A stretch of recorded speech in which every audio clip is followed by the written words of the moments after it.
हिच्यामध्ये problem आहे, तो बांझ आहे, टोचून बोलणे, सगळ्या गोष्टी जाणं फार गरजेचं आहे. तर ते फर्टिलिटी खरंच तेवढा मोठा आजार आहे का? कॅन्सर झाल्यानंतर जेवढा स्ट्रेस, डिप्रेशन, अँझायटी, बाकीचे इश्यूज होतात, तेवढंच इनफर्टिलिटीशी डील करणाऱ्या कपलमध्ये पण ते तेवढ्याच प्रमाणात होतं. वंध्यत्व हा स्त्रीशी निगडीत असलेलाच प्रॉब्लेम आहे, पण असं अजिबात नाहीये. वंध्यत्व किंवा इनफर्टिलिटी म्हणजे काय? तर मग आपण त्यांना इनफर्टिलिटी आहे असं म्हणतो. मेल मध्ये इनफर्टिलिटी कशामुळे होते? स्पर्म काउंट ऍक्च्युली 50% कमी झालाय. ते स्ट्रेसमुळे पण इनफर्टिलिटीचे चान्सेस वाढतात का? Lifestyle, diet, food, stress, obesity, खूप जास्त लॅपटॉपचा यूज. लॅपटॉपचा यूज केल्याने तुम्ही मांडीवर लॅपटॉप ठेवून काम केलं, जेनेटिक डिसऑर्डर्स असतात, ट्रॉमा पण असतो. पीसीओएस आणि पीसीओडी म्हणजे काय असतं एक शॉर्ट मध्ये? प्रोटीन पावडर किंवा क्रिएटिन घेऊन इनफर्टिलिटीचे चान्सेस आहेत का? फक्त बसून राहणे किंवा व्यायाम न करणे यांनी पण इनफर्टिलिटीचे चान्सेस आहेत का? मास्टरबेशनमुळे इनफर्टिलिटी होण्याचे चान्सेस आहेत का? नाही, अजिबात नाहीये. मुलगाच्या ऐवजी मुलगी झाली तर ते बाईलाच दोषी ठरवले जातात. कोणावर डिपेंड आहे जनरली? एका आयव्हीएफ ट्रीटमेंटला कितीपर्यंत कॉस्ट लागू शकते? किंवा आपल्याला मुलगाच पाहिजे किंवा मुलगीच पाहिजे असं काही आहे का? आयव्हीएफ मध्ये करू शकतो का? काय इनफर्टिलिटी काय आहे? आयव्हीएफ म्हणजे काय? इनफर्टिलिटी कशामुळे होते? म्हणजे काय ते डाएटमुळे होते किंवा जिममुळे होते? लेट मॅरेजेस, उशिरा लग्न केल्याने पण इनफर्टिलिटी होती का? पीसीओएस, पीसीओडी ह्या रिलेटेड आपण चर्चा करणार आहोत. ऑल्सो आयव्हीएफ रिलेटेड पण काही लोकांमध्ये खूप गैरसमज आहेत, तर ते सगळे गैरसमज आज दूर करणार आहोत. तर चला स्वागत करूया डॉक्टर ममता दिघे यांचं. नमस्कार. नमस्कार आदित्य. या सगळ्यात पहिले तुम्ही तुमचं इंट्रोडक्शन द्या शॉर्टमध्ये. माझं नाव डॉक्टर ममता दिघे. मी झेनिथ ॲडव्हान्स्ड फर्टिलिटी सेंटरची संचालिका आहे. Zenith is an advanced infertility and IVF centre, जिथे आम्ही वंध्यत्वावर अगदी आपण अथपासून इथीपर्यंत म्हणतो तसे सगळे उपचार करतो. सो मला आता ह्या क्षेत्रात जवळजवळ 25 वर्ष झाली आहेत. 25 वर्ष? जास्त ऍक्च्युली, नॉट जवळजवळ 25 वर्ष. त्यावेळेला भारतामध्ये खूप कमी IVF सेंटर्स होते, त्यामुळे सगळ्या कानाकोपऱ्यातून लोक आमच्याकडे यायची. तेव्हापासून मी IVF करते. तर सगळ्यात बेसिक मध्ये जाऊया. आता जसं तुम्ही वंध्यत्व म्हणले, तर वंध्यत्व किंवा इनफर्टिलिटी म्हणजे काय बेसिक मध्ये?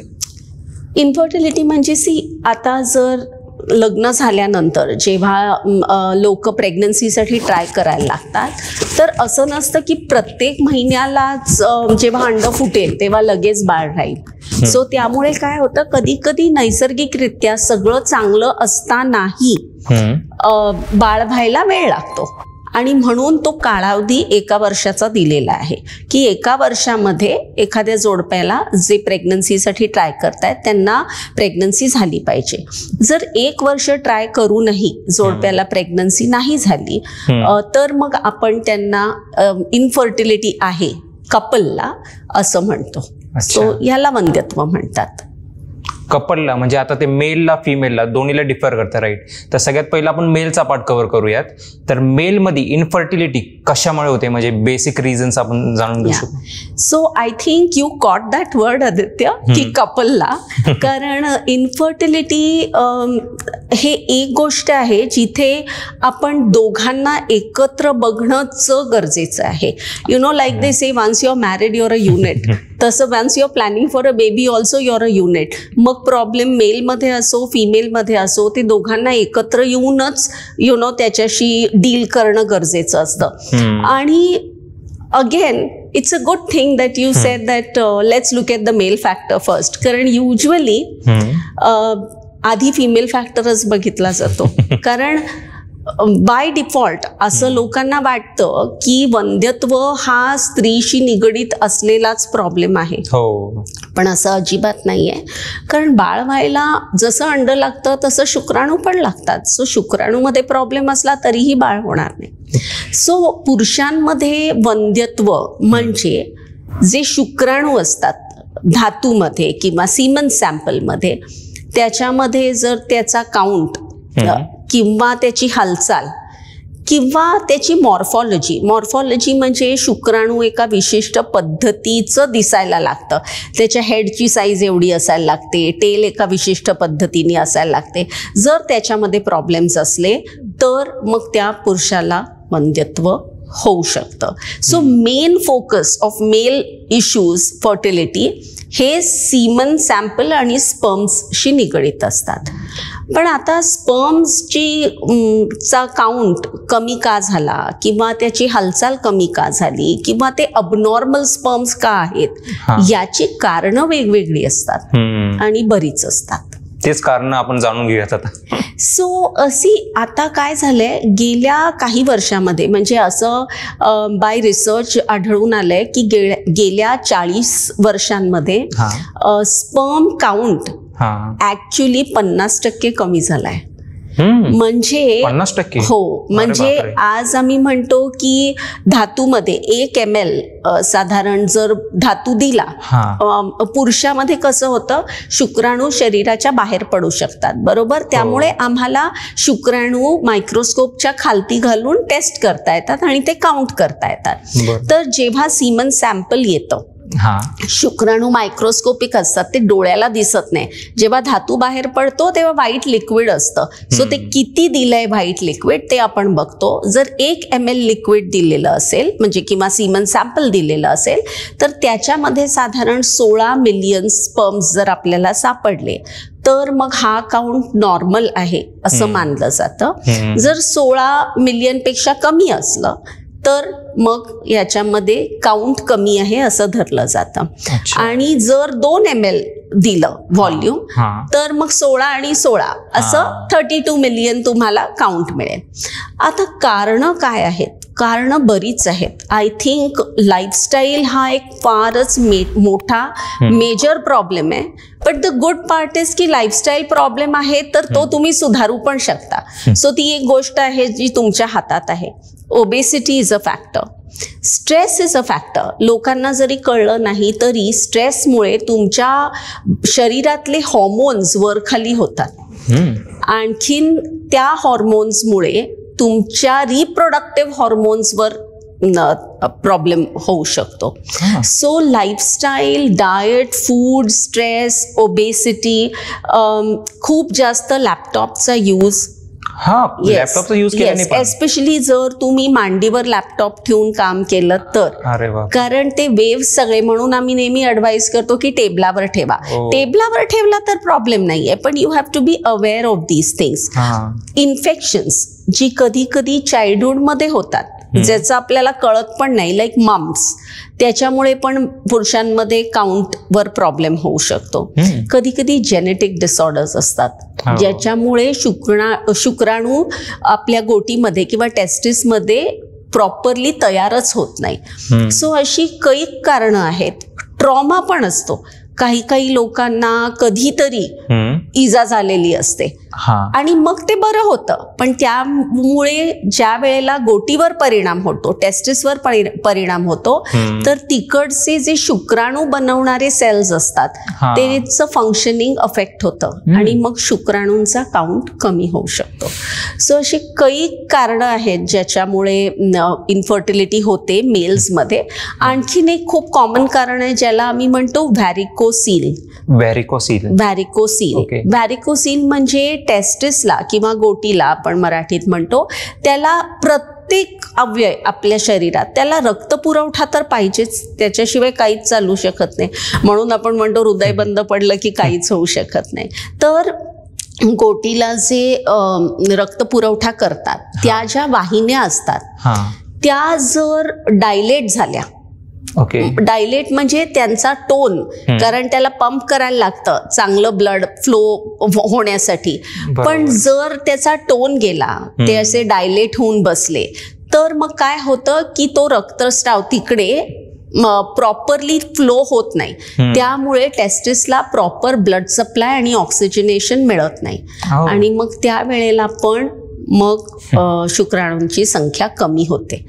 त्यामुळे जर कधीही अशी काही हिस्ट्री असेल की आपल्याला मार लागलाय, आपल्याला इन्फेक्शन्स झालंय चाइल्डहुडमध्ये, किंवा चाइल्डहुडमध्ये कधी कधी जेव्हा बाळ होतं हे जे टेस्टिस असतं ते खालती यायला लागतं स्क्रोटल सॅकमध्ये, तर ते वरतीच राहतं पोटामध्ये.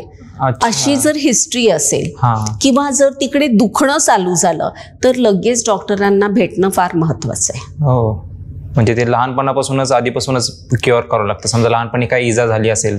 करेक्ट. एस्पेशली आम्ही त्याला म्हणतो अनडिसेंडेड टेस्टिस. ओके. म्हणजे आपल्या स्क्रोटल सॅक मध्ये टेस्टिस किंवा गोटी शरीराच्या बाहेर का असते, पोटात का नसते? आता बीज अंडकोश जर आपण स्त्रियांचं बघितलं तर ते पोटाच्या आत असतं. बरोबर. पण testes are placed in a scrotal sac which are outside the body, कारण त्यांना टेम्परेचर कमी लागतं. सो जर ते पोटाच्या आत असलं टेस्टिस, लहान बाळ जेव्हा मेल चाइल्ड जेव्हा जन्माला येतं त्यावेळेला एक्झामिन करावं लागतं की ते टेस्टिस खालपर्यंत आलंय का वरच कुठेतरी अडकलंय. आणि जर तसं असलं तर वेळीच ते खालती घ्यायला लागतं. जर नाही घेतलं तर मग तिकडून स्पर्म्स बनण्याची कपॅसिटी बंद होऊन जाणार. सो काही काही इश्यूज अगदी लहानपणापासून पण सुरू होऊ शकतात, काही काही यंग एजमध्ये सुरू होतात, काही काही लेटर ऑन पण प्रॉब्लेम होऊ शकतो. आणि कधी कधी we don't find a cause. म्हणजे आता जर if there pollution, if there stress, if there are other hormone issues happening in your body, खूप ओबेसिटी आहे, तर मग काही काही वेळेला आम्हाला सगळं बाकीचं नॉर्मल सापडतं पण तरीही शुक्राणू कमी सापडतात. अरे बापरे. या it's there are so many details जे बघावं लागतं, तर त्यामुळे हे शोधणं फार महत्वाचं आहे. तुम्ही जसं म्हणले की 50% स्पर्म काउंट कमी झालंय आधीच्या कम्पॅरेटिव्हली, तर माझा एक असा डाऊट होता, म्हणजे चाइल्डिश डाऊट आपण म्हणू शकतो, की म्हणजे कन्सिव्ह करायला एकच स्पर्म जास्त झाला तर मग एवढं 50% जरी कमी झालं तरी it is a lot to conceive. Correct. But the funny part is की मला कधी कधी हा प्रश्न विचारला लागतो, जर निसर्गाने एवढी शुक्राणू आणि एवढी अंडी दिली का आहेत पुरुषांना किंवा स्त्रियांना रिस्पेक्टिव्हली, जर एकच अंड लागतं, एकच स्पर्म लागतं, तर मग 2-4 स्पर्म्सनी पण काम चालून जायला पाहिजे. बरोबर. पण टेस्टिस मधून तर प्रत्येक इजॅक्युलेशनला, म्हणजे प्रत्येक वेळेला जेव्हा धातू बाहेर पडतो तेव्हा 16 million, 20 million, 40 million, 50 million sperms पडतात. बरोबर. द इश्यू इज की जेव्हा तुम्ही इंटरकोर्स ठेवता तेव्हा स्पर्म्स असतात वजायनल कॅनलमध्ये, जिथे इंटरकोर्स इजॅक्युलेशन होतं. प्रेग्नन्सीसाठी जर तुम्ही नैसर्गिकरित्या प्रयत्न करत असलात तर जेव्हा इजॅक्युलेशन होतं ते वजायनल कॅनलमध्ये होतं. म्हणजे स्त्रीचं जे गर्भकोश असतं त्याचं तोंड असतं खालती, त्याला आम्ही सर्विक्स म्हणतो. आणखीन ज्या कॅनालमध्ये आपण इंटरकोर्स ठेवतो त्याला आम्ही वजायना म्हणतो. तर तिथे ते स्पर्म्स डिपॉझिट होतात. त्यानंतर त्या स्पर्म्सना तिथून पूर्ण सर्विक्स, युट्रस, ट्यूब्स करत करत अंड्यांपर्यंत पोचायला लागतं. बरोबर. सेकंडली, अंड्याच्या भोवती एक कोटिंग असतं ज्याला आम्ही झोना म्हणतो. तर ते कोटिंग स्पर्म्सला आत जाऊ देत नाही. सो बरेच स्पर्म्स जेव्हा तिकडे जातात they kind of secrete something to make that coating permeable to at least that one sperm to enter. Yes. So त्यामुळे एकच स्पर्म एंटर होतं, पण ते एक स्पर्म तिथे पोचण्यासाठी खूप जास्त स्पर्म्स लागतात, त्यांना खूप जास्त मोटिलिटी लागते आणि त्यांना पेनिट्रेशनची कपॅसिटी लागते. जर तुम्ही अंड्यापर्यंत स्पर्म्सना पोचवलं पण त्याच्यामध्ये पेनिट्रेशनची कपॅसिटी नसेल तर ते स्पर्म फक्त तिकडच्या तिकडे हलत राहतं, पण बीज अंडकोशाला त्याच्या कोटिंगला छेद करून आत जाऊ शकत नाही. आणि जर आत गेलं नाही तर फर्टिलायझेशन होणार नाही, जर गर्भच बनला नाही तर प्रेग्नन्सी होणार नाही. सो हे सगळं अचीव करणं एवढं सोपं नसतं. सो त्यामुळे नैसर्गिकरित्या बाळ पाहिजे असेल तर तुम्हाला नॉर्मल काउंट आणि मोटिलिटीचं लागतं. पण जर तुम्ही IVF किंवा ICSI केलं तर आम्हाला एका अंड्यासाठी एक शुक्राणू बास असतो. त्यामुळे ज्या पुरुषांमध्ये खूप सिव्हिअर प्रॉब्लेम आहे की एक जेमतेम 20, 25, 50 स्पर्म्स मिळतात, तिथे पण आम्ही हॅपी असतो, कारण आम्हाला माहितीये एक एक स्पर्म उचलून आम्ही जर एक एक अंड्यामध्ये घातलं तर आम्हाला गर्भ मिळू शकेल. एक क्वेश्चन जिम ग्रोथ साठी, म्हणजे प्रोटीन पावडर किंवा क्रिएटिन घेऊन इन्फर्टिलिटीचे चान्सेस आहेत का?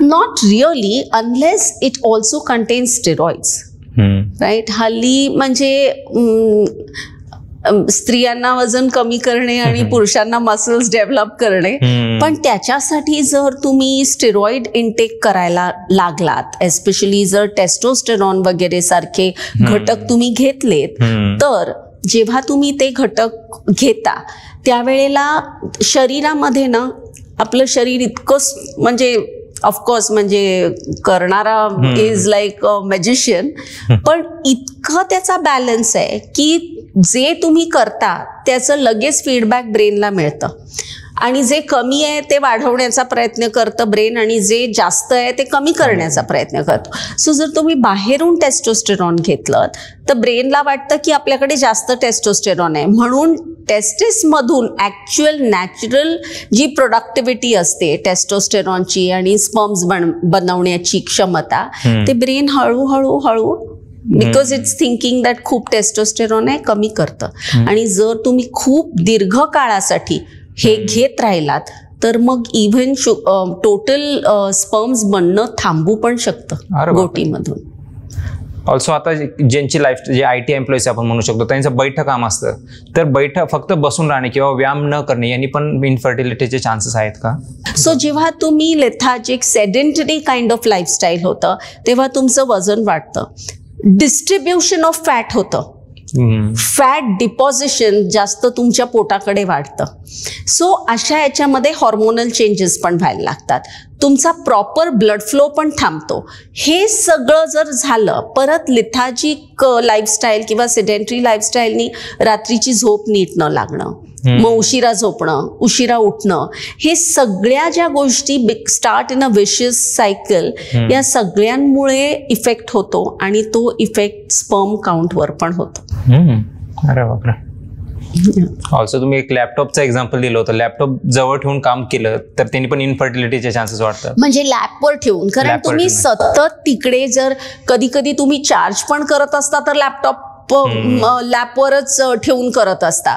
So there is so much, the testis do not like heat खूप जास्त, म्हणून सॉना बाथ घेणं, खूप गरम पाण्याने आंघोळ करणं, खूप टाईट अंडर क्लोथिंग घालणं, जिकडे त्याला श्वास घ्यायला म्हणजे फॉर दॅट ऑर्गन, किंवा खूप जास्त गरम ज्याच्यामुळे होईल त्याच्यामुळे टेस्टिसमधून शुक्राणूंचं प्रोडक्शन कमी होऊ शकतं. सो त्यामुळे you have to be watchful of all these things. Tight innerwear घातल्यामुळे पण होतं. हो, ऑफकोर्स, कारण ब्लड फ्लो अफेक्ट होऊ शकतं, तिथे स्वेटिंग होऊ शकतं. सो ऑब्व्हियसली तिकडचं जर टेम्परेचर वाढलं तर मग तुमच्या स्पर्म प्रोडक्शनवर प्रॉब्लेम येणार. राईट. ऑल्सो मास्टरबेशनमुळे इन्फर्टिलिटी होण्याचे चान्सेस आहेत का? नाही, अजिबात नाहीये.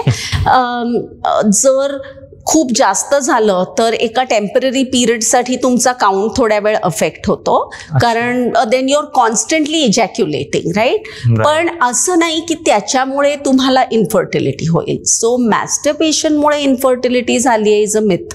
अर्बन सिटीजमध्येच खूप वाढत चाललंय, रुरलमध्ये कमी असं आहे का? रुरलमध्ये आय थिंक 3-4 गोष्टी आहेत. लोक सतत जास्त चालत असतात, फिजिकल काम जास्त करत असतात, आहार त्यांचा पूर्णपणे वेगळा असतो, तिकडचं वातावरण वेगळं असतं, it is fresher air, they are not using a lot of gadgets, the kind of stress sometimes is less. आणि ऑल्सो इज तिकडे अजूनही लवकर लग्न होऊन लवकर बाळ होण्याचं जे ट्रेडिशन आहे ते अजून तसं खूप प्रमाणात बदललं नाहीये जे अर्बन लोकेशन्स मध्ये बदललंय. सो ह्या सगळ्या गोष्टींमुळे तिकडे थोडासा प्रॉब्लेम, थोडासा म्हणीन मी, पण काही इश्यूज आहेत ते कोणालाही होऊ शकतात. So it is not necessarily differentiated by urban और रुरल, पण जे अर्बन सिटीजचे इश्यूज आहेत they are an addition, they are an independent factor. So त्यामुळे इकडे ते प्रमाण आणि त्याच्यामुळे वंध्यत्व होण्याची संख्या आणखीन इन्सिडेंट्स डेफिनेटली जास्त वाढले. आता जसं तुम्ही ते मॅरेजचं पॉईंट काढलं, तर उशिरा लग्न केल्याने पण इन्फर्टिलिटी किंवा मूल न होण्याची चान्स आहे का? उशिरा लग्न करणे ना हे बाईला खूप अफेक्ट करतं. कारण स्त्रीची जी अंडी असतात, स्त्री एखादी मुलगी जेव्हा जन्म घेते तेव्हा तिच्या बीज अंडकोशेमध्ये एकाच वेळेला जेवढा साठा तिला आयुष्यभर पुरणार असतो अंड्यांचा तेव्हा तिकडे असतो. मग त्याच्यानंतर त्याच साठ्यामधून ती वापरत राहते. सो ऑब्व्हियसली जसं वय वाढतं तशी बीज अंडकोशातली अंडी कमी होणार आहेत. आणखीन वय जितकं वाढतं तितकं त्याची क्वालिटी पण कमी होणार आहे. कारण जी चांगली अंडी असतात ती जास्त लवकर वापरली जातात. आणखीन जी अंडी खूप दीर्घकाळ म्हणजे 35च्या पुढे 40ला जेव्हा स्त्री अप्रोच होते त्यावेळेला तिच्या अंड्यांची जी क्वालिटी असते ती कमी झालेली असते. त्यामुळे बाळ राहायला पण त्रास होतो आणि जर बाळ राहिलं तर बाळामध्ये अबनॉर्मलिटीजचे चान्सेस वाढतात. सो कधीतरी जर एखादा अबनॉर्मल गर्भ बनला आणि बाय चान्स जर तो चिकटला तर मग तो युजली पुढे वाढत नाही आणि मग मिसकॅरेज होतं. अच्छा. पण कधी कधी तो पुढे वाढतो. पण हल्ली ते प्रेग्नन्सीमध्ये आम्हाला डिटेक्ट करता येतं की गर्भामध्ये अबनॉर्मलिटी नाहीये ना. सो जर लग्नच उशिरा झालं मग त्याच्यानंतर काही काळ बाळ नको म्हणून जर प्रयत्न केला तर मग बाळ आता ठरवायचा वेळ येईपर्यंत कधीतरी 37-38 असं वय पण झालेलं असतं आणि मग तिथे त्रास सुरू होतो. प्रत्येकालाच होईल असं नाही. It depends. पण of course if you look at statistically जेव्हा वय वाढतं तेव्हा चान्स ऑफ इनफर्टिलिटी और incidence of infertility is going to increase. म्हणजे तुम्ही एज बॅरियर सांगू शकता का? म्हणजे किती वयापर्यंत एक हेल्दी कन्सिवेशन म्हणू शकतो, कन्सिवेशन म्हणतात त्या कन्सेप्शन सॉरी, एक हेल्दी कन्सेप्शन होऊ शकतो. म्हणजे तो एज तुम्ही सांगू शकाल की मॅक्स किती वयापर्यंत मुलं केली पाहिजे? नाही असं it's not an all or none phenomena. असं नाहीये की जर वय वाढलं तर 100% असंच होईल किंवा वय कमी असताना तर 100% नॉर्मलच आणि इझीच होईल असं अजिबात नसतं. कारण प्रेग्नन्सी होण्यासाठी खूप घटक लागतात. फक्त अंड, फक्त स्त्रीचं वय, फक्त हेल्थ असं नाहीये, बऱ्याच गोष्टी लागतात. पण जनरली आम्ही असं म्हणतो की 35 पेक्षा जेव्हा वय कमी असतं तेव्हा इन्फर्टिलिटीचं इन्सिडन्स कमी असतं. त्यामुळे 35च्या आत स्त्रीनी जर ॲटलिस्ट पहिली प्रेग्नन्सी होऊ दिली तर it's always better. I will go a step ahead and say की भारतात स्त्रियांमध्ये बीज अंडकोशेमध्ये जितकी अंडी असतात त्याची संख्या जर आपण वेस्टर्न बायका बघितल्या तर त्यांच्यापेक्षा कमी असते. कमी असते? हो, कमी असते. सो आपल्याकडे इतकं पॉप्युलेशन आहे त्यामुळे आपल्याला वाटतं की सगळ्यांनाच खूप बाळं होत आहेत. नाही, पण इंडियन विमेन अनफॉर्च्युनेटली त्यांच्या बीज अंडकोशेमध्ये अंडी कॉकेशियन किंवा वेस्टर्न बायकांपेक्षा कमी असतात.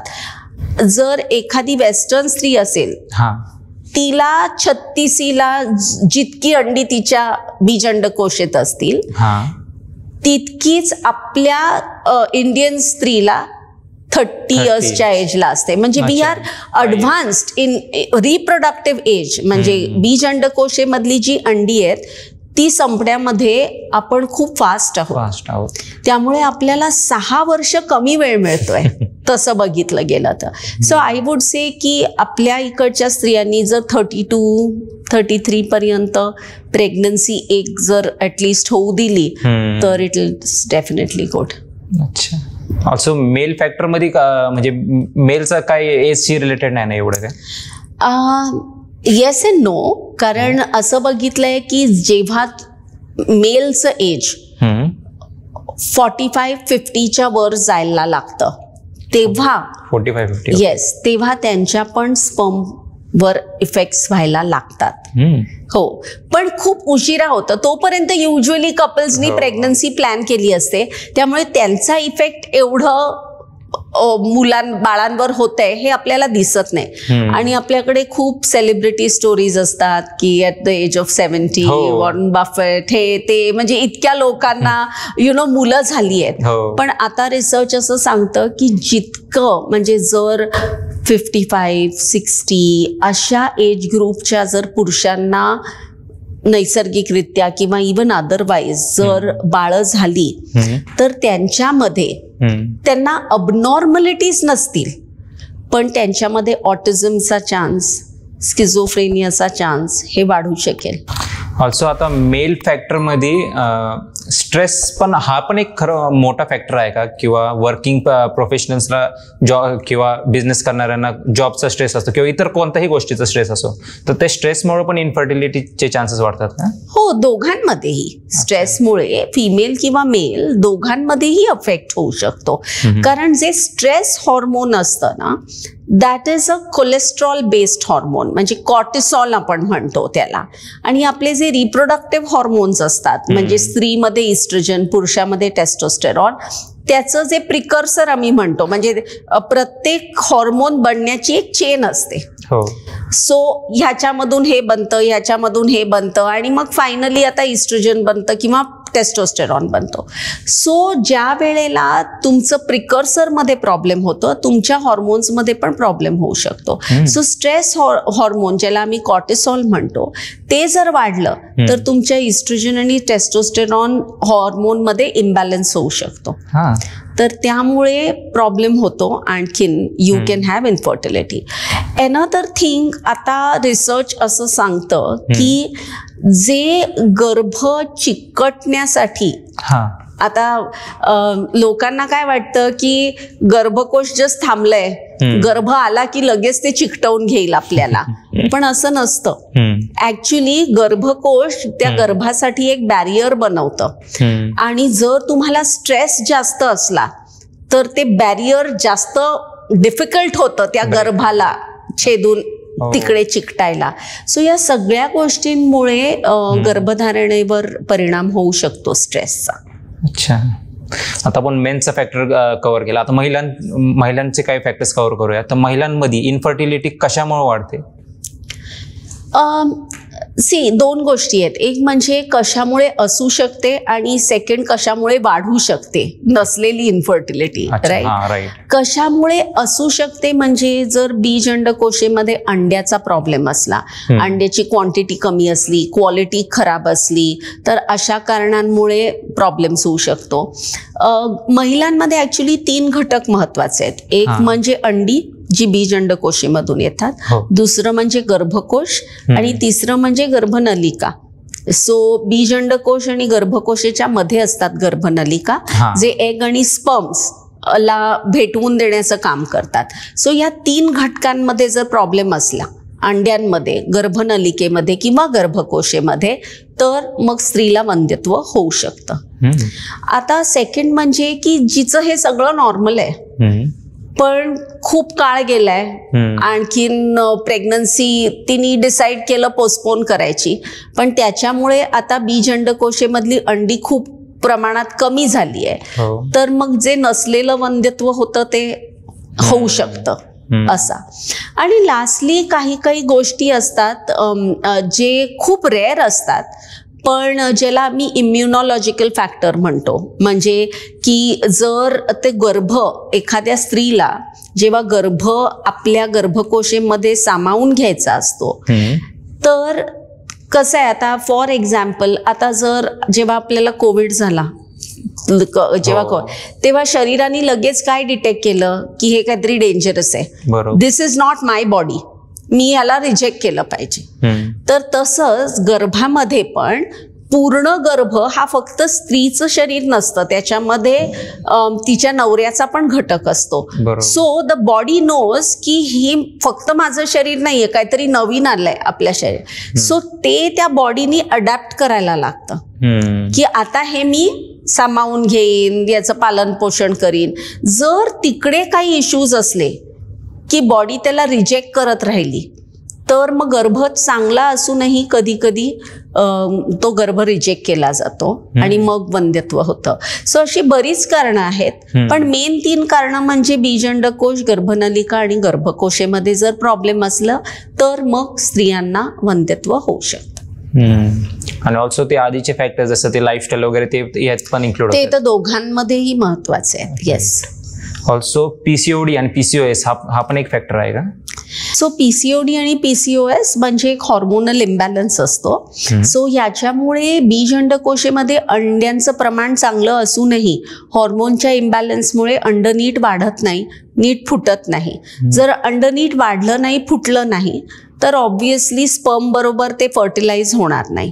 सो ह्या पीसीओडी पीसीओएसमध्ये 2 प्रॉब्लेम्स होतात. एक म्हणजे अंड नीट वाढत नाही आणि फुटत नाही, त्यामुळे पाळी इरेग्युलर होते. आणि सेकंडली अंड कधी कधी वाढतच नाही आणि फुटतच नाही, त्यामुळे वंध्यत्व पण होतं, कारण अंड असल्याशिवाय फर्टिलाइज काय करणार स्पर्म. सो हे पण 2 इश्यूज आहेत. हे पण याचं पण प्रमाण हल्ली वाढत चाललंय. There is a genetic component to this. म्हणजे पीसीओएसची काही मल्टिपल जीन्स असतात. सो जर ते असले आपल्या शरीरामध्ये तर पीसीओएस होण्याचं प्रमाण वाढतं. पण इट इज ऑल्सो मल्टीफॅक्टोरियल. म्हणजे जसं आपण म्हणतो की एखाद्यांच्या घरामध्ये आईला, वडिलांना, सगळ्यांना डायबिटीस आहे, पण म्हणजे 100% याला होईलच असं नाही. कारण if he takes care of his diet, exercise, और स्ट्रेस मॅनेजमेंट, कदाचित त्याला डायबिटीस होणार पण नाही. सो तसंच पीसीओएसची जरी जीन असली तरी जर तुम्ही तुमची लाईफस्टाईल, बाकीचे फॅक्टर्स, तुमचं वजन, लाईफस्टाईल, एक्सरसाइज, स्ट्रेस पॅटर्न हे सगळं जर नीट ठेवलं तर बऱ्याच प्रमाणात तुमचं पीसीओएसचा प्रॉब्लेम कंट्रोल होऊ शकतो. सो युजली लहान म्हणजे जशी पाळी स्टार्ट होते तेव्हापासूनच पीसीओएसचा प्रॉब्लेम चालू होतो, कारण बऱ्याच मुलींना इरेग्युलॅरिटी होते. फक्त ऑडियन्ससाठी तुम्ही शॉर्ट मध्ये सांगू शकाल का पीसीओएस आणि पीसीओडी म्हणजे काय असतं एक शॉर्ट मध्ये? सी ऍक्च्युली आम्ही पीसीओएसच म्हणतो, म्हणजे पॉलिसिस्टिक ओव्हेरियन सिंड्रोम. अच्छा. ओके. म्हणजे ज्याच्यामध्ये बीजअंडकोशेमध्ये खूप जास्त अंडी असतात, हॉर्मोनचा इम्बॅलन्स असतो, पाळी इरेग्युलर असते. हे 3 फॅक्टर्स असतात मेनली त्याच्यामध्ये.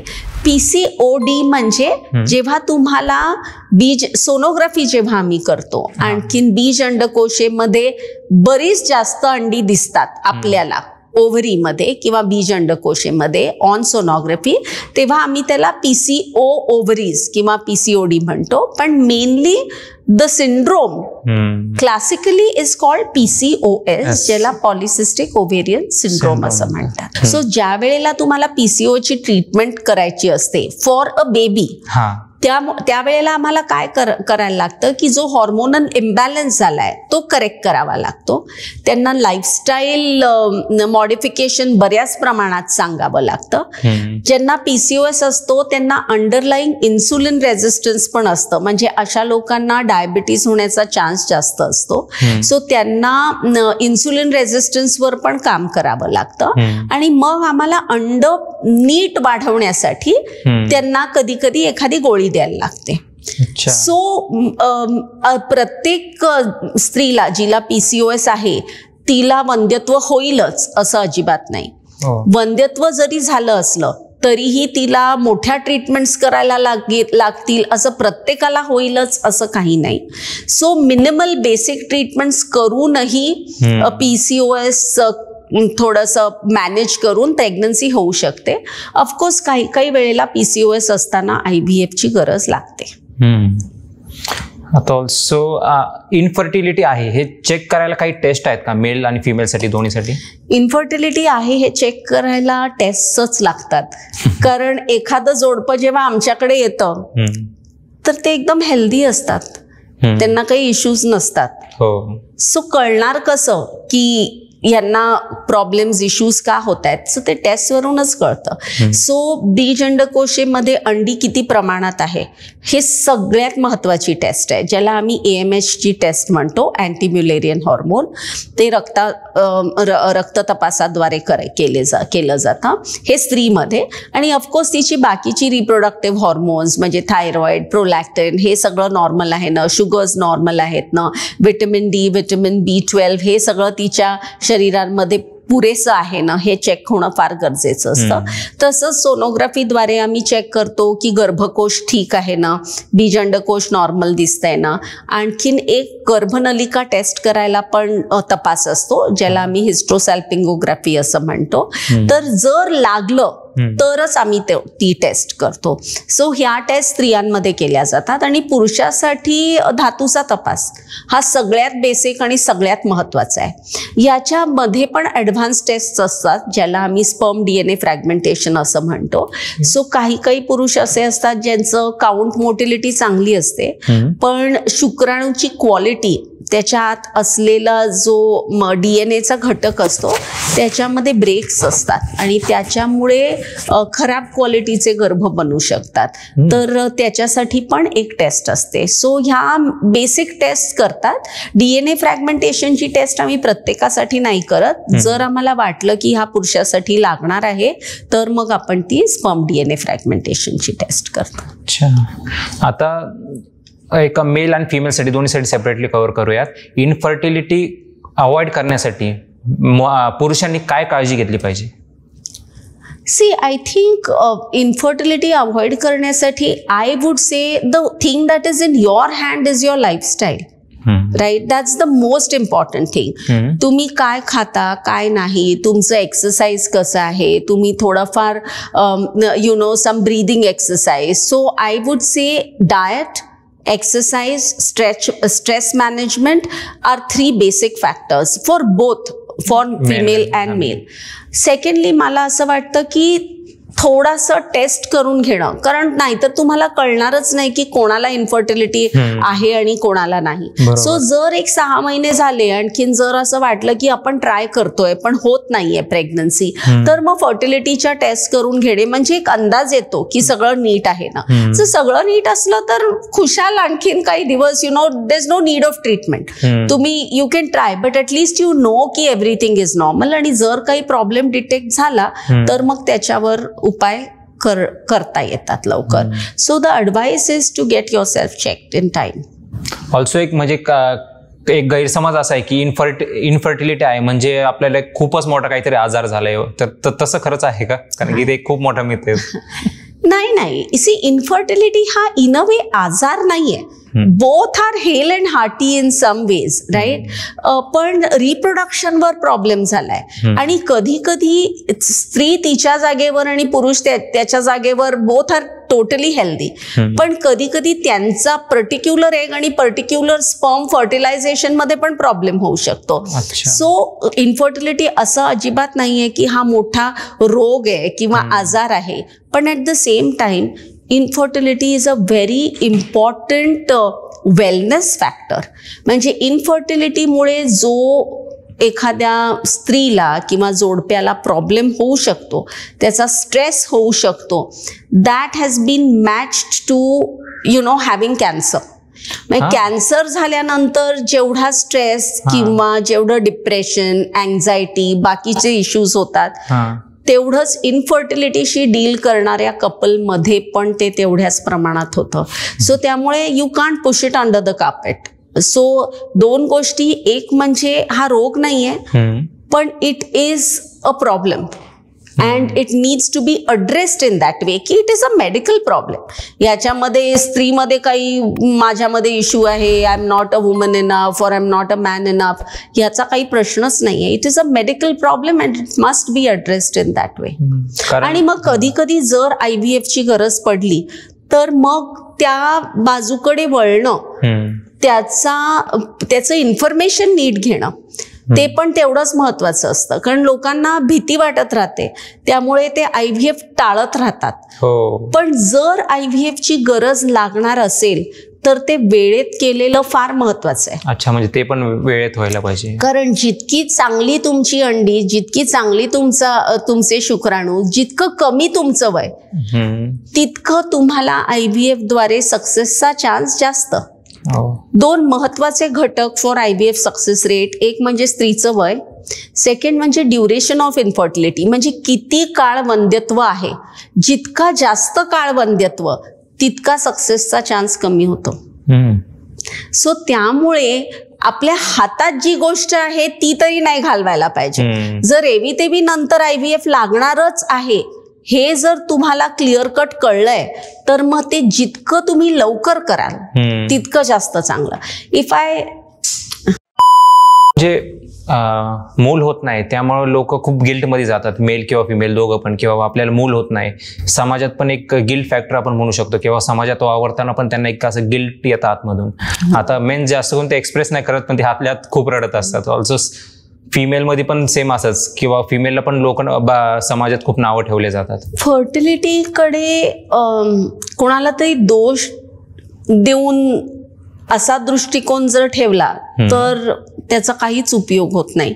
कारण फर्टिलिटी हा मेडिकल प्रॉब्लेम आहे. कोणालाच असं नकोय राईट की मला अंडीच नको माझ्या, सो कोणाचा दोष नसतो ह्याच्यामध्ये. आता कैक वेगवेगळ्या कारणामुळे जे आपल्या हाताच्या बाहेर आहेत त्याच्यामुळे स्त्रीला किंवा पुरुषाला, आणि इट्स 50-50 प्रॉब्लेम होऊ शकतो वंध्यत्वाचा. सो त्याच्याकडे कंपॅशननी बघणं, अंडरस्टँड करणं आणि त्यांच्या मानसिकतेला पण अंडरस्टँड करणं उलट जास्त गरजेचं आहे, ना की त्यांना टोचून बोलणं. राईट, उलट अंडरस्टँड करणं की हिला किती त्रास होत असेल किंवा याला किती त्रास होत असेल, मग ते आपण त्यांना सपोर्ट देण्याची जास्त गरज आहे. आणखीन पुरुषांमध्ये पण बरेच वेळेला फक्त त्यांना प्रॉब्लेम आहे म्हणून गिल्ट नाही होत, पण आपल्याला फक्त धातू द्यायला लागतोय आणि आपल्या बायकोला सगळे इंजेक्शन घ्या किंवा त्या प्रोसेस मधून जायला लागतंय, यांचं पण कधी कधी ह्याचं पण त्यांना दडपण येतं आणि ते इझिली बोलत नाहीत. सो आय थिंक पुरुषांना पण तेवढ्याच मोकळ्यापणाने बायकोशी बोलणे, आपल्या फ्रेंड्सशी बोलणे किंवा through conversations like this understand की आपल्याला पण तो स्ट्रेस होऊ शकतो आणि we also need to get help or speak our minds out or speak our hearts out is equally important. So I think it's very important to take away हे जे आपण करतो ना की दोष देणे किंवा हिच्यामध्ये प्रॉब्लेम आहे, ज्याला हिंदीमध्ये आपण म्हणतो बांझ है, म्हणजे असं टोचून बोलणे, ह्या सगळ्या गोष्टी जाणं फार गरजेचं आहे. आणि द गुड न्यूज इज खूप कमी पण होत आहे. म्हणजे आता 25 वर्षापूर्वीची पेशंट्स मी बघितले आहेत आणि आत्ताचे पण पेशंट्स बघतीये. So lot of change, they come together as a couple, they are more concerned about each other than just focusing on की बाळासाठीच ही स्त्री आहे माझी बायको, असं होतं आधी. पण हल्ली म्हणजे तो नवरा खरंच तिकडे बसून की हिला तर त्रास होणार नाही ना, हे त्याचं कन्सर्न जास्त असतं. आणि it is very good to see that change. Not just नवरा बायको, इव्हन घरातली लोक पण खूप हल्ली समजून घेतात, अंडरस्टँड करतात, फ्रेंड्स अंडरस्टँड करतात, एकमेकांना सांगतात. सो आधी जे हे होतं ना की नाही इन्फर्टिलिटी किंवा IVF हे बिहाइंड क्लोज डोअर्स, कोणाला सांगायचं नाही, अशी जी पद्धत होती अशी खूप कमी झाली आहे. इनफॅक्ट आमच्याकडे जे पेशंट येतात ते more than 50% a word of mouth. हिचं झालं हिनी सांगितलं, हिचं झालं तिने सांगितलं, असेच patients. So people are talking, they are sharing their experience, they are telling people ki it's not such a big deal. If you're facing infertility, go and seek help and you can become parents very easily.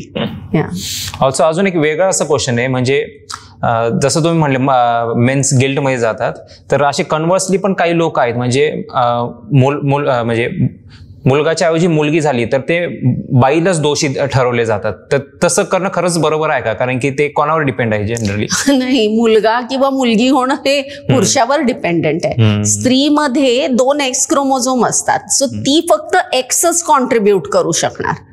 जर पुरुषाकडून X chromosome आला तर मुलगी होईल, जर पुरुषाकडून Y chromosome आला तर मुलगा होईल. सो हे ऍक्च्युली स्त्रीवर अवलंबून नसतं.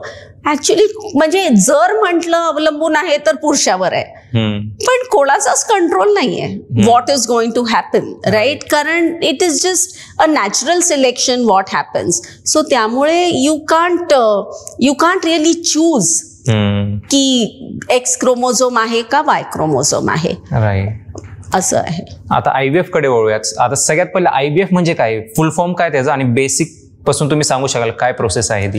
IVF म्हणजे in vitro fertilisation. In vivo म्हणजे जे शरीराच्या आत घडतं ते, इन विट्रो म्हणजे जे शरीराच्या बाहेर घडतं.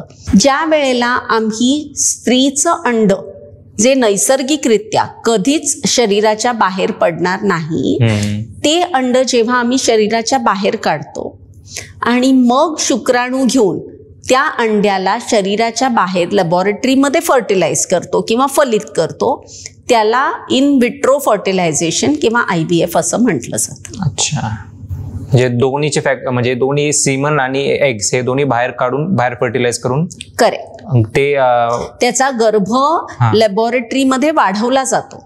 अच्छा, फलित पण केलं जातं, अंड घेऊन आणि हजबंडचं शुक्राणू घेऊन ते फलित केलं जातं आणि मग जे फलित केलेलं असतं त्याचा गर्भ 3 ते 5 दिवस आम्ही लॅबॉरेटरीमध्ये वाढवतो.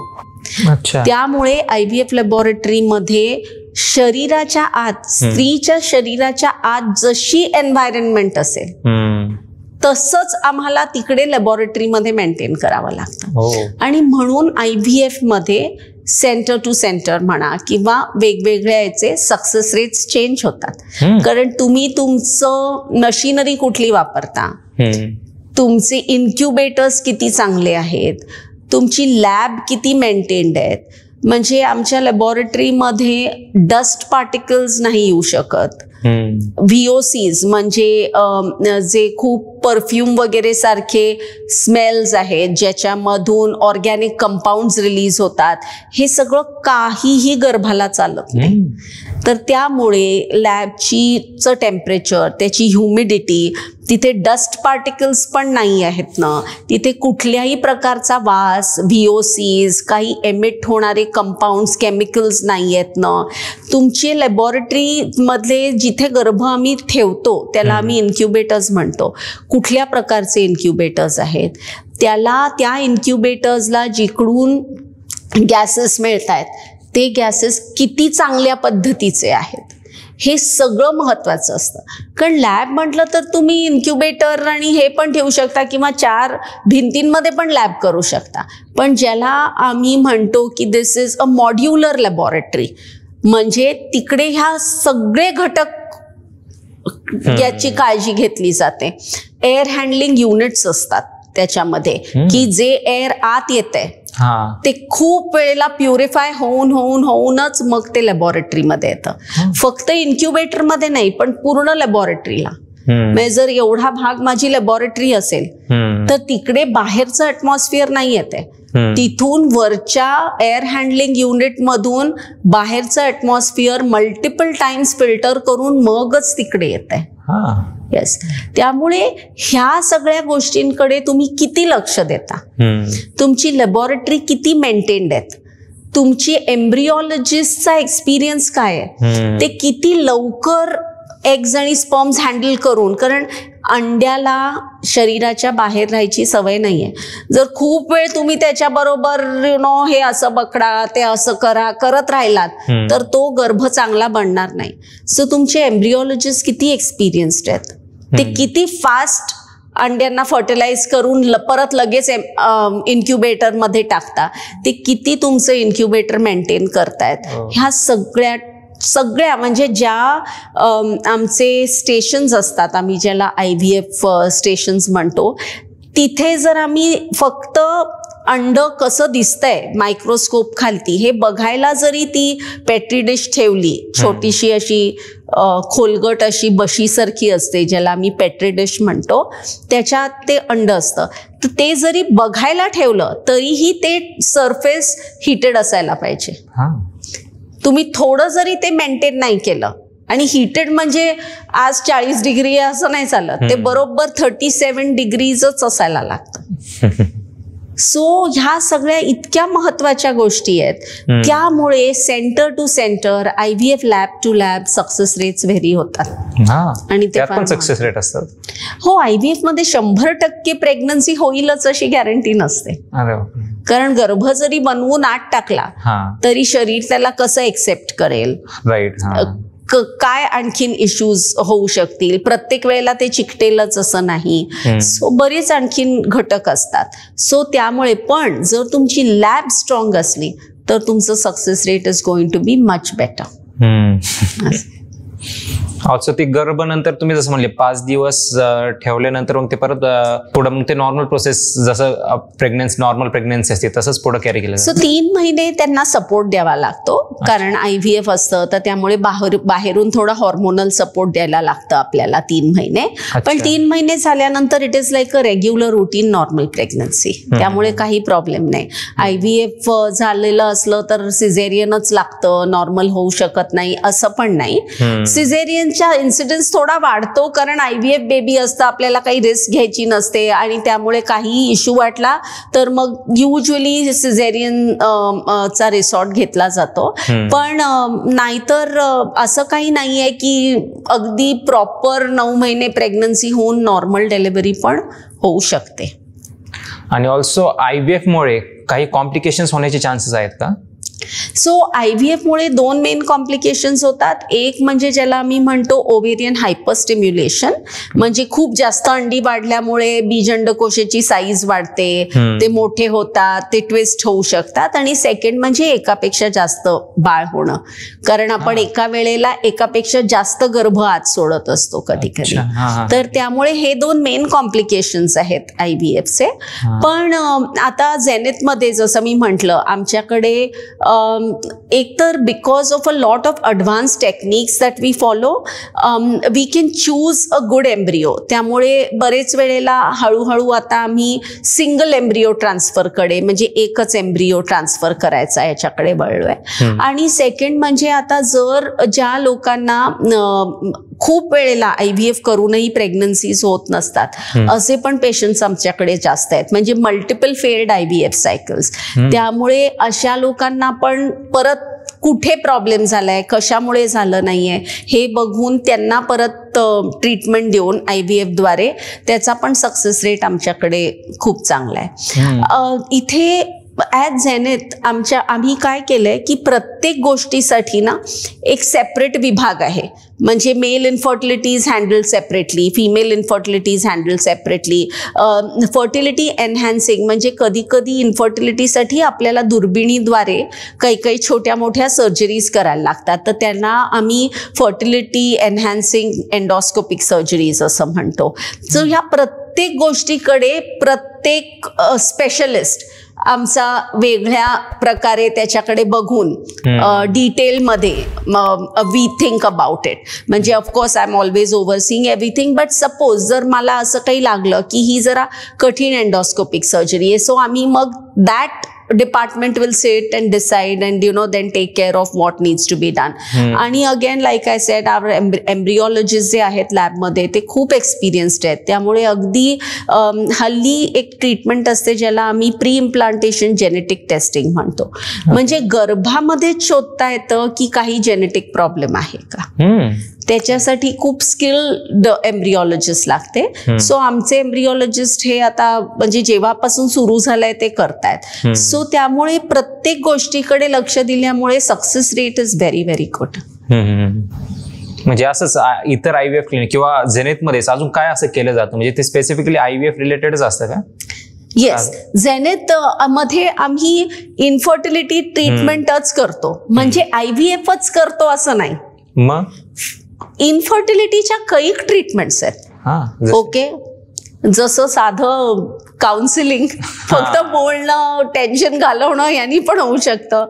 मेकिंग शुअर की टेस्ट तुमचे नॉर्मल आहेत का, लाईफस्टाईल करणे, हॉर्मोन टेस्ट करणे, जे हॉर्मोनमध्ये प्रॉब्लेम झाले ते फक्त जर तुम्ही प्रॉपर रिसेट केले तरीही नैसर्गिकरित्या प्रेग्नन्सी होऊ शकते. सो कोणाला नैसर्गिकरित्या होऊ शकेल, कोणाला मिनिमम ट्रीटमेंट्सनी होऊ शकेल, कोणाला IUI ज्याला आम्ही इंट्रायुट्राईन इन्सेमिनेशन म्हणतो त्या पद्धतीने होऊ शकेल, किंवा कोणाला IVF लागेल, ह्या सगळ्या गोष्टींकडे खूप इंडिव्हिज्युअलाइज प्रकारे बघतो आम्ही. म्हणजे वी डोंट पुट एव्हरीबडी की ही पेशंट आली आहे म्हणजे IVF आहे असं अजिबात नाही. ट्राय करतात डेफिनेटली. पण ऑफकोर्स काही काही असतात जे पहिल्यांदा येतं तेव्हाच आम्हाला कळतं की यांना IVFच लागणार आहे, मग आम्ही तसं सांगतो त्यांना. पण the good part is that we are a stand alone boutique very niche oriented centre, जिथे आम्ही फक्त आणि फक्त याच्यावर फोकस करतो. सो ज्या वेळेला तुमचं फोकसच तेवढा असतो तर ऑब्व्हियसली मग तुमचं लक्ष त्याच्याकडे जास्त, तुमचा एक्सपिरियन्स त्याच्यामध्ये जास्त, आणखीन प्रत्येक गोष्ट नीट केल्यामुळे सक्सेसचा चान्स जास्त. Secondly I think Aditya, what I would like to say is, आम्ही झेनिथमध्ये आता ना म्हणजे प्रत्येक थर्सडेला आम्ही फ्री कन्सल्टेशन ठेवतो. बरीच अशी लोक आहेत ज्यांना एक सेकंड ओपिनियन पाहिजे असतं, त्यांना माहिती नसतं की हे बरोबर चाललंय का. कधी कधी एखादा छोटासा प्रश्न असतो पण मग लोकांना वाटतं त्याच्यासाठी एवढं जायचं खर्च. So every Thursday we have a free consultation. So जर पीपल जर त्यांना काही प्रश्न असले छोटे मोठे आणि फक्त इन्फर्टिलिटी रिलेटेड नाही, स्त्रियांच्या कुठल्याही इश्यूवर, आणखीन mainly for Thursday free consultation is for infertility and second opinion, तर ते आम्ही ठेवतो. So they can always come. आमचं एक होप सर्कल म्हणून एक कम्युनिटी पण आहे, कारण लाईक यू सेड की खूप स्ट्रेस असतो, गिल्ट फॅक्टर्स असतात, डिप्रेशन, अँझायटी. सो आम्ही एक होप सर्कल केलंय ज्याच्यामध्ये आम्ही असे बरेच पॉझिटिव्ह गोष्टी शेअर करतो. नवीन रिसर्च जो आलाय, लाईफस्टाईल रिलेटेड गोष्टी जे तुम्ही करू शकता, योगासनं जे असतात ज्याच्यामुळे आपले फर्टिलिटीचे चान्सेस वाढू शकतात, हे सगळं आम्ही तिथे शेअर करतो. आणि हे अनॉनिमस आहे, म्हणजे जर तुम्ही त्या, इट्स अ व्हॉट्सॲप ग्रुप, जर तुम्ही त्या व्हॉट्सॲप ग्रुपमध्ये पार्टिसिपेट केलात तर इतर कोणाला कळणार नाही की तुम्ही तिकडे आहात. So anonymously you can participate. So घरी बसल्या बसल्या तुम्हाला बऱ्याचशा अशा इन्फॉर्मेशन पण मिळते. एक अजून एक IVF रिलेटेड वेगळा क्वेश्चन होता, म्हणजे IVF केल्याने असं ट्विन बेबीज होण्याची शक्यता आहे का जास्त, किंवा ज्यांना ट्विन बेबीज पाहिजे त्यांनी IVF करावं का? अजिबात नाही, अजिबात नाही. निसर्गाने एका वेळेला एक बाळ व्हावं म्हणूनच फिमेल बॉडी डिझाईन केली आहे. So I think the best is having one baby at a time. जास्त पाहिजे then have another baby.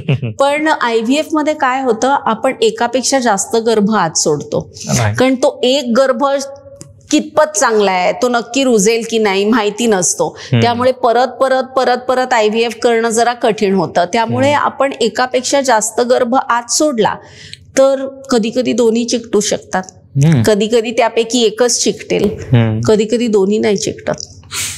So त्यामुळे जेव्हा तुम्ही 2 गर्भ आत टाकता तेव्हा ऑब्व्हियसली ट्विन्सचा चान्स वाढतो. म्हणून IVF मध्ये ट्विन्सची शक्यता वाढते.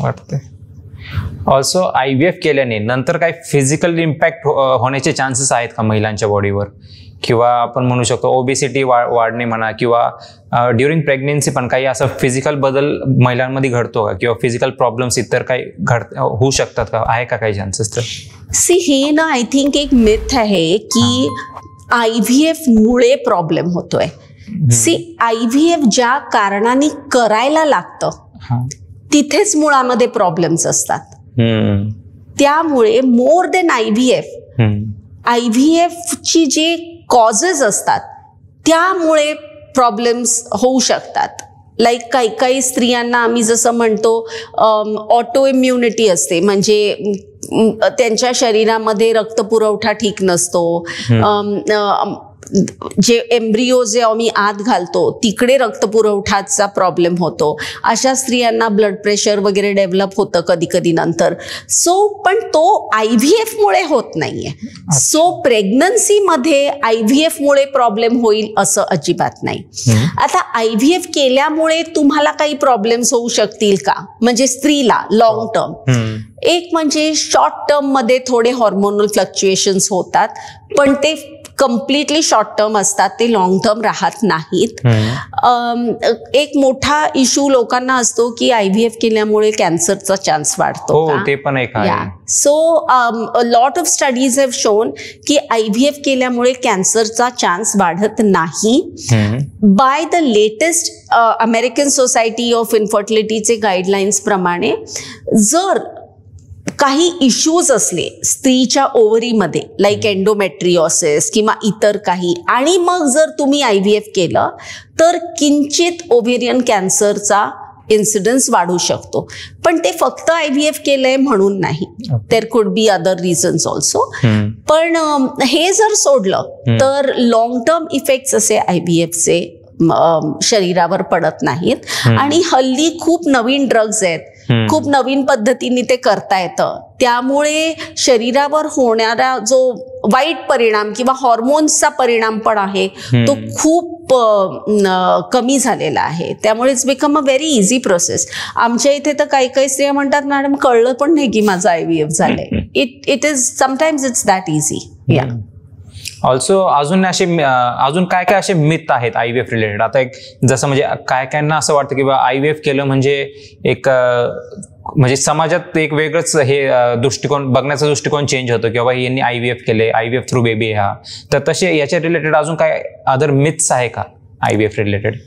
नाही, तसं तर IVF related like we said खूप मिथ्स आहेत. पण for the thing that you brought out की हे IVF केलेलं बाळ आहे किंवा whatever, see I think प्रत्येक जोडप्याचं पेरेंटहुडचं जर्नी हा त्यांचा पर्सनल प्रश्न आहे. आणि तुम्ही पेरेंटहुड कुठल्याही प्रकारे स्वीकारा, मग ते नैसर्गिकरित्या असो, IVF द्वारे असो, अडॉप्शन द्वारे असो, एग और स्पर्म डोनेशन द्वारे असो, सरोगसी द्वारे असो, कुठल्याही द्वारे असो, जर तुम्ही खरंच with your complete heart, body, mind, soul, if you want to achieve that parenthood and you have done it with right medical advice, right medical guidance and for the right indication की बाबा मला हे गरजेचं होतं म्हणून मी हे केलंय, तर कुठल्याही प्रकारे पेरेंटहुड स्वीकारणं I think is a matter of pride, not a matter of shame. ठीक आहे, झालेत. ऑल्सो कॉस्ट, म्हणजे एका IVF ट्रीटमेंटला तुम्ही जर ओके असाल तर कितीपर्यंत कॉस्ट लागू शकते? साधारण एका IVF ट्रीटमेंटला 1.5 ते 2 लाख रुपयाचा खर्च होतो. 1.5 ते 2 लाख. हल्ली प्राइसिंगवर IVFच्या खूप मारामार होते कधी कधी, हे मला असं वाटतं. पण I always feel that there is a difference between price and value. Price is not everything. तुम्हाला व्हॅल्यू काय मिळतंय, परत प्राइस तुम्ही कमी पण करू शकता डिपेंडिंग ऑन तुम्ही कुठल्या प्रकारचे ड्रग्ज वापरता, तुम्ही लॅबमध्ये कुठल्या प्रकारचे इन्क्युबेटर्स वापरता. पण तुम्ही हे सगळं तुमच्या फ्युचर बेबीसाठी करताय. So whatever you use has to be of the highest quality. So त्यामुळे तिथे आवर्जून मला सांगावंसं वाटतं की कॉम्प्रोमाइज करू नका. This is the basis of its formation. So I would say any cost between about 1.5 to 2 lakh rupees is a good cost of an IVF cycle. Also IVF through एक मुलगाच होऊ शकतो किंवा मुलगीच होऊ शकते, किंवा आपल्याला मुलगाच पाहिजे किंवा मुलगीच पाहिजे, असं काही आहे का IVF मध्ये? करू शकतो का काय? गर्भ तयार करताना काही करता येत नाही, पण गर्भ तयार झाल्यानंतर हे फिमेल चाइल्ड होणार आहे का मेल चाइल्ड होणार आहे याचं टेस्टिंग करता येतं. ते इल्लीगल आहे, त्यामुळे भारतामध्ये ते कुठेच होत नाही. पण मेडिकली सायंटिफिकली जर तुम्ही विचारायला गेलात तर ते होऊ शकतं. यू कॅन डिटेक्ट, गर्भामध्येच डिटेक्ट करू शकता तुम्ही की फिमेल आहे का मेल आहे ते. ठीक आहे, धन्यवाद. तुम्ही आमच्या चॅनलवर आलात, आपली महत्वाची माहिती आम्हाला दिली, त्याबद्दल आपले खूप खूप आभार. Thank you for having me. Thank you.